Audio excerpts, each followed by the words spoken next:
चक्रव्यूह का जाल और अभिमन्यु की दर्दनाक मौत। कुरुक्षेत्र का 13वां दिन। आज का दिन बाकी सभी दिनों से अलग था, क्योंकि आज रचा गया था एक ऐसा जाल जिससे निकलना लगभग नामुमकिन था। चक्रव्यूह। कौरवों ने चालाकी से अर्जुन को युद्ध भूमि से दूर भेज दिया और पीछे छोड़ दिया एक अधूरी सेना, एक अधूरी उम्मीद। पांडवों के सामने सवाल था, इस चक्रव्यूह को तोड़ेगा कौन? तभी आगे बढ़ा एक 16 साल का योद्धा, चेहरे पर आत्मविश्वास, आंखों में आग। वो था अभिमन्यु। अभिमन्यु ने कहा, मुझे चक्रव्यूह में घुसना आता है, लेकिन बाहर निकलना नहीं।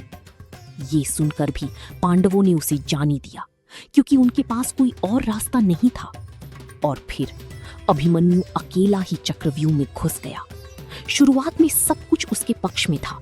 उसकी तलवार बिजली की तरह चल रही थी। एक एक करके कौरव योद्धा गिरते जा रही थी।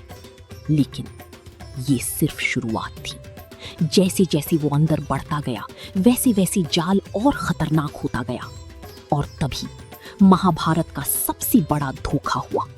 युद्ध के नियम कहते थे, एक साथ कई योद्धा एक पर हमला नहीं करेंगे। लेकिन आज द्रोण, कर्ण, दुर्योधन, अश्वत्थामा सबने मिलकर एक 16 साल के बालक को घेर लिया।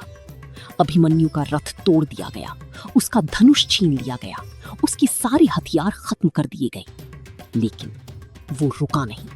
उसने रथ का पहिया उठाया और आखिरी सांस तक लड़ता रहा। वो अकेला था, लेकिन उसका साहस पूरी सेना पर भारी था।